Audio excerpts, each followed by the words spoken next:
Jika kita sakit, apa yang kita cari? Al-Quran Surat Asy-Syu'ara Surat ke-26 ayat 80. وَإِذَا مَرِضْتُ فَهُوَ يَشْفِينِ. Dan apabila aku sakit, dialah yang menyembuhkan aku. Jika kita sakit, yang pertama kali kita cari adalah Allah Subhanahu wa Ta'ala, karena Dia Maha Penyembuh. Ruqyah ada dua golongan. 1. Ruqyah syar'iyah. 2. Ruqyah syirkiyah. Ruqyah syar'iyah, ruqyah yang diridhoi Allah. Ciri-ciri ruqyah syar'iyah, bacaannya jelas, diambil dari Al-Quran dan hadis. Ruqyah yang tidak diridhoi Allah, mantranya berasal dari jin. Ciri-ciri ruqyah syirkiyah, bacaan pelan, tidak kedengaran oleh pasien. Mantra diambil dari Al-Quran, dicampur sama mantra lain, atau mantra dapat dari jin, seolah-olah ini dari Allah. Mereka menjadikan jin sebagai pelindung agar tidak diganggu. Dua jenis kesurupan. 1. Kesurupan total. Jin masuk ke tubuh manusia sehingga tidak bisa berbuat apa-apa dan dalam keadaan pingsan. 2. Kesurupan sektoral. Jin mengganggu dari segi emosi, pikiran, syahwat. Jin mengganggu dari segi emosi ini terkadang ini lebih berbahaya daripada orang-orang yang kesurupan seperti kita lihat sering di SMA atau tingkat SMP atau mahasiswi tingkat kuliah. Karena jin ini sering bikin fitnah, gara-gara sebatang sudu bisa terjadi perkelahian yang sangat hebat, bahkan sampai bercerai suami istri. Surat Al-Baqarah ayat 102, itu suami istri pisah karena sihir, bisa terjadi. Dari segi pikiran, itu seperti buruk sangka, kemudian curiga kepada Allah, termasuk juga mengatakan sholat tidak wajib. Kemudian dia lebih senang mengerjakan maksiat. Mengerjakan hal yang kebaikan itu susah, apalagi yang berkaitan dengan keikhlasan. Syahwat, ini banyak kaitannya. Syahwat kepada harta, makanya orang bisa cinta dunia. Kemudian syahwat kepada wanita, kalau pada istrinya itu tidak masalah. Yang berbahayanya pada istri tidak ada rasa, pada wanita lain ada. Itu diganggu oleh jin, kelompok A'war. Metode ruqyah. Ruqyah jama'i, ruqyah dzatiyah. Ruqyah jama'i adalah ruqyah bersama, minta ruqyah sama amin. Inilah disebut ruqyah jama'i. Ini jama'i itu artinya bersama. Atau kita lihat ruqyah masal, itu termasuk ruqyah jama'i. Ruqyah dzatiyah itu ruqyah mandiri, meruqyah diri sendiri. Setelah baca ayat, tiup pada kedua telapak tangan, kemudian diusap seluruh tubuh. Ini ada pengaruhnya dari segi ilahiyahnya, kecuali orang-orang orientalis atau orang liberal mungkin tidak percaya. 3 kondisi manusia bisa lihat jin. 1. Orang bekerja sama, jin. 2. Orang sedang kesurupan, jin. 3. Jin menampakkan dirinya hanya 5 detik. Ada orang yang mengaku dia tembus pandang, sebenarnya orang itu sudah kena sihir matanya, sehingga ijab antara manusia dan jin itu terbuka. Orang-orang adil yang menyangka dirinya mampu melihat wujud asli jin, maka persaksiannya kami batalkan. Maksudnya persaksian di sini, apa yang mereka lihat itu kita tidak percaya, kecuali kalau dia para nabi. Itu boleh kita percaya kalau dia bisa melihat jin. Itu memang Allah beri kelebihan.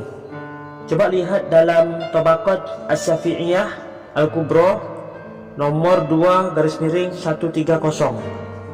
Ini Imam Syafi'i yang berkata, termasuk juga ahli sunnah wal jamaah setuju dengan pendapat ini, bahwasanya orang bisa melihat jin itu dia sudah kena sihir. Mungkin ada pertanyaan dari Anda, tapi teman saya itu bisa melihat jin sejak lahir, itu juga kena sihir oleh jin nasab. Jin nasab ini jin berasal dari keturunan kakek nenek atau yang di atas kita terdahulu.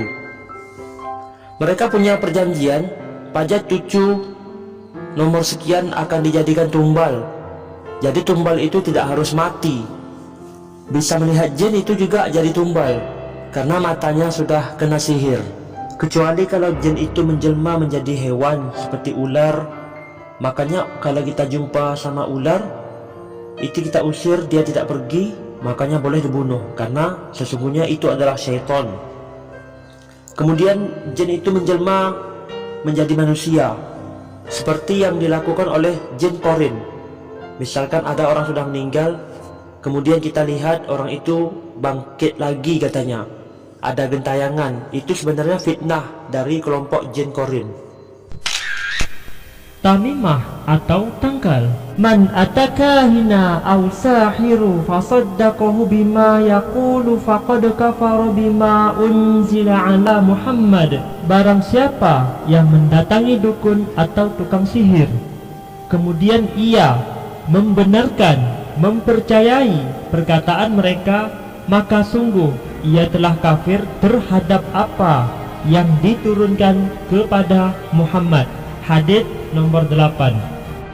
Para dukun, paranormal, tukang sihir, dan peramal itu hanya mengaku-ngaku mengetahui ilmu gaib berdasarkan kabar yang dibawa setan yang mencuri dengar dari langit. Para dukun itu tidak akan sampai pada maksud yang diinginkan kecuali dengan cara berkhidmat, tunduk dan taat serta menyembah tentara iblis tersebut. Ini merupakan perbuatan kufur dan syirik terhadap Allah Subhanahu wa taala. La taj'alu buyutakum maqabira inna syaitana yanfiru min baitil ladzi tuqra fihi suratul Baqarah. Janganlah menjadikan rumah-rumah kalian layaknya kuburan. Sesungguhnya setan lari dari rumah yang dibaca di dalamnya surat Al-Baqarah. Dari hadis nomor 14 ini tadi, itu adalah solusi untuk orang yang suka pakai tangkal. Maka gantilah dengan membaca Al-Quran di rumah masing-masing. Salah satunya surah Al-Baqarah. Kemudian untuk akhir zaman ini boleh membaca surat Al-Kahfi ayat 1-10, atau ayat 10 terakhir. Lebih baiknya hafal surah itu semua. هل أنبئكم على من تنزل الشياطين Apakah akan aku beritakan kepadamu kepada siapa setan-setan itu turun? تنزل على كل أفاك أثيم Mereka turun kepada setiap pendusta, lagi banyak dosa. يلقون السمع وأكثرهم كاذبون Mereka menghadapkan pendengaran kepada setan itu, dan kebanyakan mereka adalah orang-orang pendusta. Asy-Syu'ara ayat 221 sampai 223. Kenapa ruqyah syariah ini bacanya harus kuat dan jelas? Jawabannya ada di dalam Al-Quran. Quran surah Al-Muzammil surat ke-73 ayat 4. أو زد عليه ورتل القرآن ترتيلا Atau lebih dari seperdua itu, dan bacalah Al-Quran itu dengan perlahan-lahan. Demikianlah para pemirsa, perbedaan iblis, jin, dan syaitan. Sekian, terima kasih.